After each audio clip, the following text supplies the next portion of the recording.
They're not toxic, they're not mean, but they're also not leading. Could this be you? Well, if so, stick around so that we can talk about it.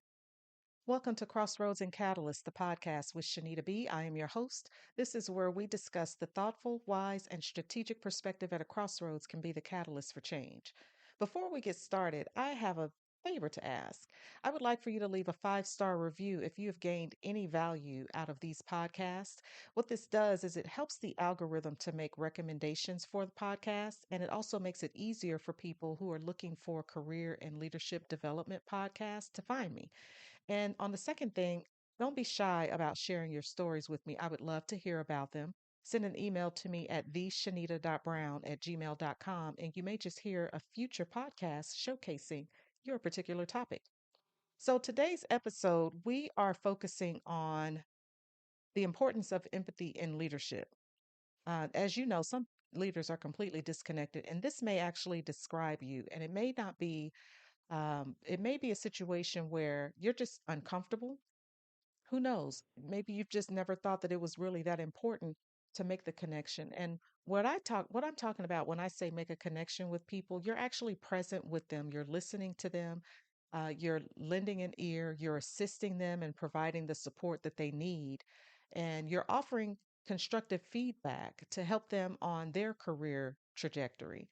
And there are a lot of leaders who struggle with this particular aspect of leadership. They can fulfill the actual title as far as whatever technical skills might be required, but they are missing this major component. And this is something that can actually make or break a team because if you're not empathetic, if you're not listening, if you're not mentoring, then your team may not trust you. And it may just be that when they encounter scenarios or situations that they feel are problematic, they won't even bring them to you because they've maybe felt like or seen that you're not going to do anything about it. So, we want to talk about what we can do to make ourselves more present, more empathetic as leaders so that we can develop those relationships and help keep not only the team built up, but move the organization forward. Because some leaders lack this particular trait, or maybe they've just checked out and they don't think that it's important. It doesn't matter to people that you're not a difficult boss or a mean boss because they're the ones who are defining what that is anyway. And if they have determined that you're not someone that they can turn to when they need assistance with their work, or they recognize that you're not understanding when they share something with you, maybe that may be a little bit more personal in nature, but it does impact their work, then you've kind of blocked off your team. You've put a wall between yourself and them. And this is definitely not the place where you want to find yourself because it removes and pulls away the cohesion that you really need for your team to be able to stick together. You're supposed to be there to assist with doing that. And if they don't feel like they can trust you, you can just pretty much hang it up. So at first, it might seem rather harmless. And maybe you have a boss who's like this as well. They're just completely hands off. They're not at all interested or engaged in your work or in talking to you. It's only enough to pass along some information and nothing more. And they may not be addressing anything. And sometimes that can work out really great because you can kind of fly under the radar if that's what you're intending to do. You don't have any real involvement with your leader. They're just leaving you to roam and do whatever it is that you need to do to get the work done. But what happens when you want some feedback, when you're trying to understand if you're on the right track? Some people are really good at assessing that, and others may not be so good at assessing that. And if you are the leader who is responsible to help guide them, then your presence and your interaction and engagement is going to help move them forward. Not to mention, if there are some conflicts and some concerns that need to be addressed, and you're completely aware of them, but you're not doing anything about it. This is definitely a big problem because there are a lot of people who are struggling in their work and they have shared information with their bosses. They've really drilled down to what the actual problem is, and there's nothing that is being done on their behalf. And if it's within your power to do so, you have an obligation to address it. And that's what you want to do. So, what happens when you avoid the connection as well as the confrontation? Well, what you end up doing is you end up alienating your team. And you definitely don't want to find yourself in a position where you're alienating people from you because you're not going to get the work that you need. You're not going to really, you need the connection as much as you might want to discount it or dismiss it even.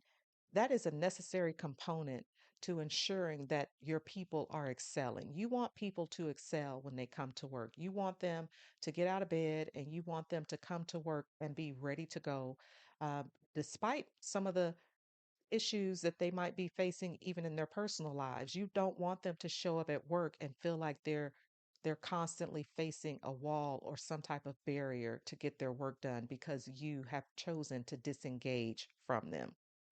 And so I would say that one of the questions that you want to ask yourself is, are you leading to protect yourself or are you leading to empower others? And part of empowering others means being present with them so that you can interact with them on a regular basis and engage with them so that they recognize that you are sincere about your involvement with them. When people feel like you're just treating them like a widget or a number, they can sense it and they don't like it and you won't get their best because they recognize that, hey, you're not really there to help them. You're not really there to assist them. You're only looking out for yourself, and that's really not where you want to be. And of course, we all have our real life examples as it relates to things like this because I've had some excellent bosses and I've had some not so excellent bosses. The one thing that I can say is that all of my bosses, I think, have been decent people. They've had some really nice characteristics, but some have fallen short in the way of empathy and engagement. And it's not as if they don't ask questions. It's, I think the problem has come in when it really boiled down to conflict, sharing concerns with them, and then also sharing conflict. And some of the bosses that I've had, they have completely avoided confrontation. And as a leader, it behooves you to be able to address confrontation, not only in a professional manner, but in a way that shows your colleague or your team member that, hey, I really do care about this and I really do want to assist, and let me just think through the best course of action for us to take. And maybe it's not something that you do solo, maybe it's something that you do with them or with some other people involved, but at least you're doing something. And I can share with you an example, even a friend of mine, even a former colleague, shared with me. She's been working for an organization for several years, and she was really excited about this job. It's a remote, excuse me, it's a remote position, so she is at home 100% of the time. And she has not had one meeting, one singular meeting with this person, with her leader who would share any type of feedback with her. No feedback, no metrics, nothing. And she has asked many times, "Hey, can we have some time to talk?"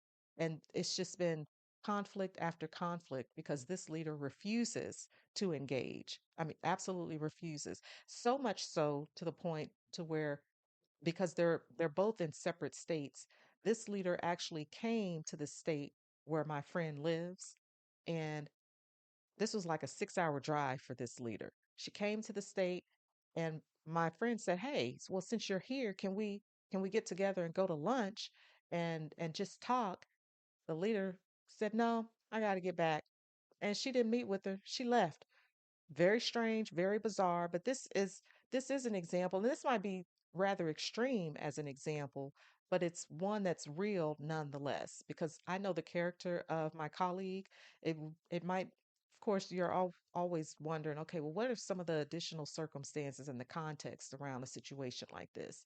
But this is not a far-fetched scenario. I don't think that it's that unique because I've seen it, I've observed it in the workplace where colleagues have shared direct information, effectively communicated that information to their leader, and their leader, while they're sitting there across the table listening, they're feckless. They're not doing anything about it.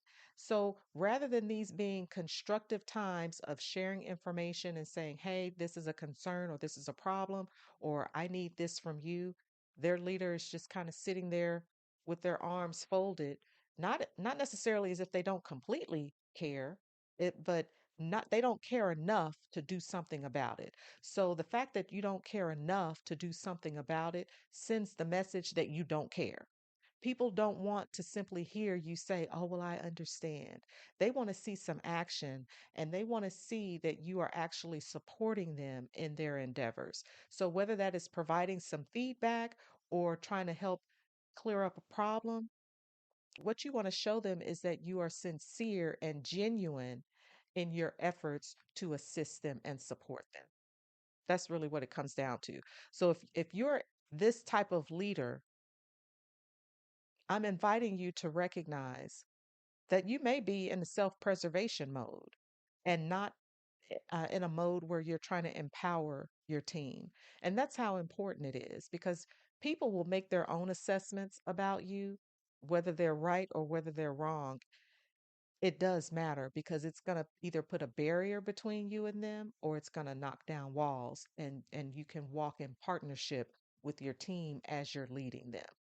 And I can tell you that early in my career, I recognized that it was necessary to have some empathy for your team because when you become responsible for people and you have to be the one who documents when they're in and when they're out of the office, that you have to deal with whatever problems that arise with their work. You have to be the one responsible to provide feedback, whether that's you know, positive or not so positive. You're the one who's responsible for that.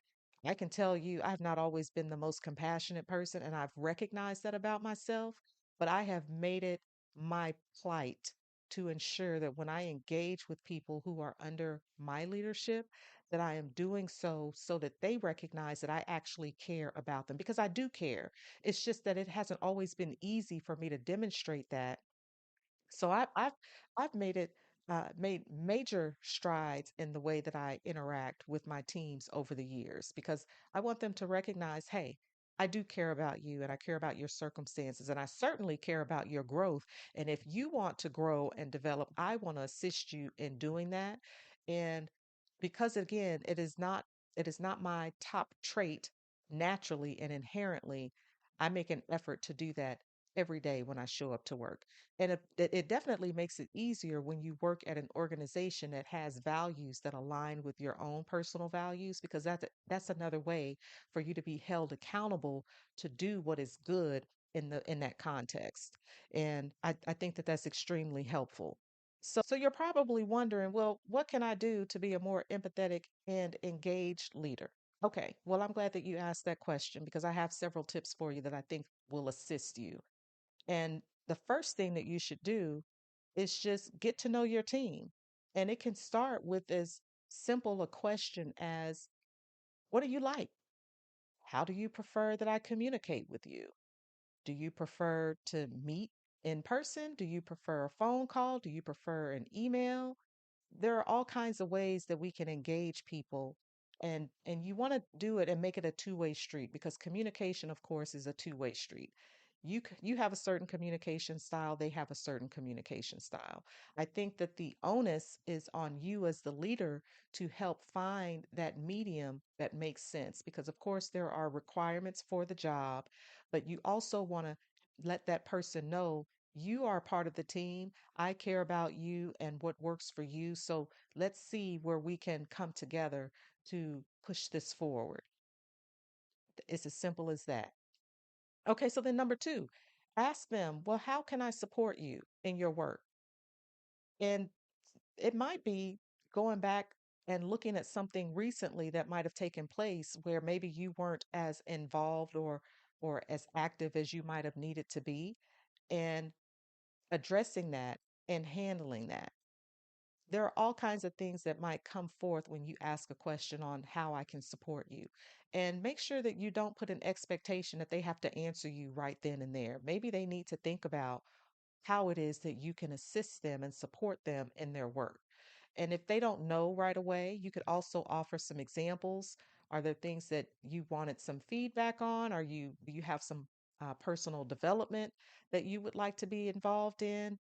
Are you looking for a particular type of feedback? there are all kinds of questions that you can ask your team to assist you with engaging them, which will give you the opportunity to show empathy toward them. Number three, you want to set up regular check ins with your team so that you have these regular opportunities to not only provide them feedback, but to get feedback from them. Make it easy for them to share information with you. If people feel afraid to talk to you, they will not share what they think, whether it's about the work or whether it's about you. So you have to let them know that when you're having your conversations and you're requesting feedback, that you will not take it personally if they say something that you don't particularly agree with. Because it's not about necessarily being in agreement with one another. It's about sharing information. It's about sharing our thoughts and our opinions about certain things. And people do not want to feel like they will be retaliated against or that they will be given the side eye, for lack of a better term. So let them know that it's okay to share openly, but you're going to have to build some trust because if you've already laid a foundation where they have recognized that you're just not really involved or you don't really care, it's going to take a while to build up to that. So don't go in the office and think that now that you've had this revelation and you're ready to do things differently, that they're going to jump on board. You're going to have to gain their trust. So be prepared for that. And then number four, always, always, always take their concerns seriously. And this is even if you don't think that it's something that is serious. If you think that it's silly, you still need to take it seriously. You don't want to make people feel like their thoughts and their concerns are childish or immature. And they may very well be, but there's a way to address that without making people feel like idiots. You don't want to embarrass people again, because you don't want to shut down the communication. And offer as honest feedback as you possibly can and make it constructive. So if you're telling people that something that they've done is incorrect or that they could improve in a certain area, be sure to be clear and honest in that and and ask them if you think that it's a fair assessment.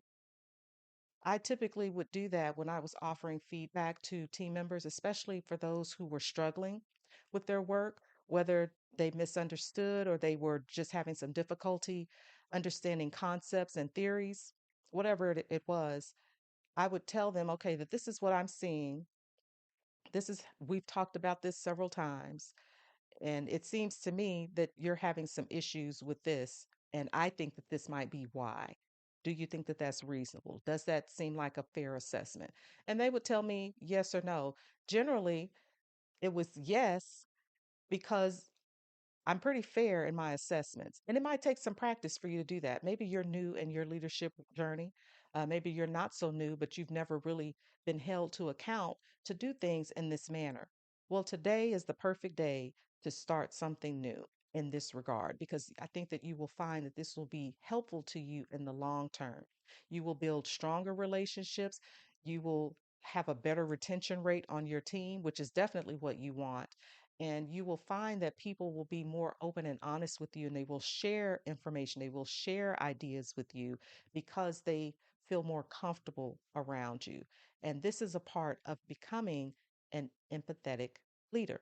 It's not all about emotions, but it's about letting people know that you are there. And it's having a self awareness of self that shows that, hey, I can recognize when I might have fallen short for some of these things. And now I'm ready. I'm ready to move forward and become a better leader because that's what this is about. Okay? So I would like for you to ask yourself this question. What would your team say that it feels like to work for you? And if you're not confident that the answer would be, oh, well, I like working for them and we have a really good working relationship. Well, then there's always some work to do. And this is something I need to ask myself as well, because all of us have room for improvement. And that's why we have these conversations, is so that we can improve. This is not something that I just share with you. This is something that I live every day. And as a leader, I always want to be better, and I know that you want to be better as well. That's which is why you're listening. So we have come to the end of today's episode, and I am so grateful that you joined me. So let's continue to improve ourselves as we go on our leadership journey, as we continue on our career trajectory, wherever that takes us.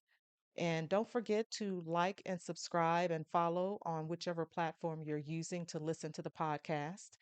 And remember, crossroads reveal who you are, catalysts shape who you become. Every decision matters. So make it count. Talk to you next week.